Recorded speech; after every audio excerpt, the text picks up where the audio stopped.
Hello guys, ഞങ്ങളിതേ ചുമ്മാ ഒന്ന് ബീച്ചിലേക്ക് ഇറങ്ങിയതാണ് കേട്ടോ. രാവിലെ എവിടെയെങ്കിലും പ്ലാനിങ് ആണ്, പോണോ വേണ്ടേ, പോണോ വേണ്ടേ. അങ്ങനെ ഫൈനലി ഞങ്ങൾ വിചാരിച്ചു എന്തായാലും ഒന്ന് പോയേക്കാം എന്ന് വിചാരിച്ചിട്ട് ഞങ്ങൾ ഇറങ്ങിയിട്ടുണ്ട് കേട്ടോ. ഇറങ്ങിയപ്പോൾ തന്നെ 7 മണിയായിട്ടുണ്ട്. അങ്ങനെ അവിടെ ചെന്നപ്പോൾ നല്ല തിരക്ക്. തിരക്കെന്ന് വെച്ചാൽ പ്രത്യേകിച്ച് സൺഡേ ആയിരുന്നു. വണ്ടി പാർക്ക് ചെയ്യാനൊക്കെ തന്നെ നല്ല ബുദ്ധിമുട്ടാണ് കേട്ടോ. ഓഹോ ബീച്ച് എന്ന് പറഞ്ഞിട്ടാണ് കേട്ടോ അവിടെ. അത് നമ്മുടെ സ്നേഹതീരത്തിൻ്റെ തൊട്ടപ്പുറത്താണ് കേട്ടോ. പുതിയതായിട്ട് ഇപ്പോൾ സ്റ്റാർട്ട് ചെയ്തിട്ടുള്ളതാ. പ്രത്യേകിച്ചൊന്നുമില്ല, അവിടെ ഒരു ഇങ്ങനെ അറപ്പുണ്ട്. അതും ഇങ്ങനെ എന്താ പറയുക, കടലിനോട് മുട്ടിയിട്ട് നിൽക്കുന്നതാണ്. ഇപ്പോഴല്ല കേട്ടോ, അത് മഴക്കാലം വരുമ്പോഴൊക്കെ കടലുമായി ഇങ്ങനെ യോജിക്കുള്ളൂ.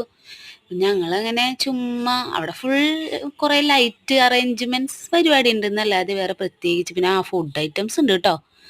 നല്ല വൈബൊക്കെ തന്നെയാണ്. വൈകുന്നേരങ്ങളിലൊക്കെ ചെന്നിരുന്ന് നമുക്ക് ഫ്രീ ആയിട്ടിരിക്കുന്നവർക്കൊക്കെ ചെന്നിരുന്ന് കുറച്ച് നേരമൊക്കെ കളിച്ചും ബീച്ചിലെ കാറ്റൊക്കെ കൊണ്ടിരുന്നും അതുപോലെ തന്നെ എന്തെങ്കിലും ഫുഡൊക്കെ അടിച്ച് ഐസ്ക്രീമൊക്കെ കഴിക്കാം, ഫുഡ് അടിക്കാം, അങ്ങനെയൊക്കെ പറ്റിയതൊക്കെയാണ് കേട്ടോ. ഞങ്ങൾ പോയതെന്ന് വെച്ചിട്ടുണ്ടെങ്കിൽ ഞങ്ങൾ കാറിനാണ് പോയിട്ടുണ്ടായി. ചേച്ചി ഉണ്ണികളെ ഞങ്ങൾ അവിടെ നിന്ന് പിക്ക് ചെയ്തു. അങ്ങനെ ഇവരും എൻജോയ് ചെയ്തെന്ന് വെച്ചാൽ ഇരുട്ടൊക്കെ അല്ലേ, അധികം എൻജോയ്മെൻ്റ് ഒന്നും ഉണ്ടായിരുന്നില്ല. കുറച്ച് ലൈറ്റൊക്കെ കഴിഞ്ഞ് പിന്നെ കുറച്ചങ്ങോട്ട് ഞങ്ങൾ നടന്നു. ബീച്ചിൽ കൂടെ അങ്ങോട്ടും ഇങ്ങോട്ടും കുറച്ച് നേരം നടക്കും, കുറച്ച് ഫോട്ടോസൊക്കെ എടുത്തിട്ട് രസമുണ്ടായിരുന്നു. ഇവരെല്ലാവരും വെള്ളത്തിലൊക്കെ ഇറങ്ങിയിട്ടാണ്. എനിക്ക് അങ്ങനെ കടൽ കാണുമ്പോൾ അങ്ങനെ വെള്ളത്തിലിറങ്ങണം, നനയണം അങ്ങനെയൊന്നുമില്ല. പക്ഷെ എനിക്കിങ്ങനെ കറങ്ങാൻ നടക്കാൻ ഭയങ്കര ഇഷ്ടമാണ്. ഈ കുട്ടികളെ ഭാഷ പറയുകയാണെങ്കിൽ ടാറ്റ പോണ കാര്യം എനിക്കും ഭയങ്കര ഇഷ്ടമാണ്. ഇവർക്കും അതിലിഷ്ടമാണ് കേട്ടോ. എവിടേക്കെങ്കിലും ടാറ്റ പോകാന്ന് പറഞ്ഞു കഴിഞ്ഞാൽ ഭയങ്കര ഇഷ്ടമാണ്. എനിക്കും ഇങ്ങനെ ഇങ്ങനെ കറങ്ങി നടക്കാനൊക്കെ ഭയങ്കര ഇഷ്ടമുള്ള ഒരാളാട്ടോ. എന്നും എവിടേക്കെങ്കിലും പോകാൻ പറ്റിയ അത്രയും ഇഷ്ടം എന്ന് പറഞ്ഞ പോലെയാണ് ഞാൻ. അങ്ങനെ ദേ ഞങ്ങളവിടെ നിന്ന് ഐസ്ക്രീം കഴിക്കണോന്ന് വിചാരിച്ചു. പിന്നെ വിചാരിച്ചു വേണ്ട, തണവും ഉണ്ണികൾക്കും എന്തായാലും നമ്മൾ കഴിക്കുമ്പോൾ ഉണ്ണികൾക്കും കൊടുക്കേണ്ടി വരും.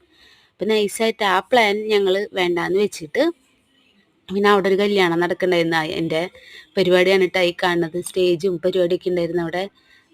അങ്ങനെ അവിടെ കുറച്ച് നേരം അതൊക്കെ കണ്ട് നിന്ന് അത് കഴിഞ്ഞ് അങ്ങനെ നൈസായിട്ട് ചായ കുടിക്കാൻ ചിന്തിച്ചിരുന്നു.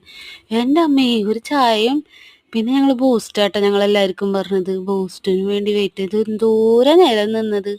കുറേ സമയം വെയിറ്റ് ചെയ്തിട്ട് ഞങ്ങൾക്കത് കിട്ടിയത് തന്നെ കേട്ടോ.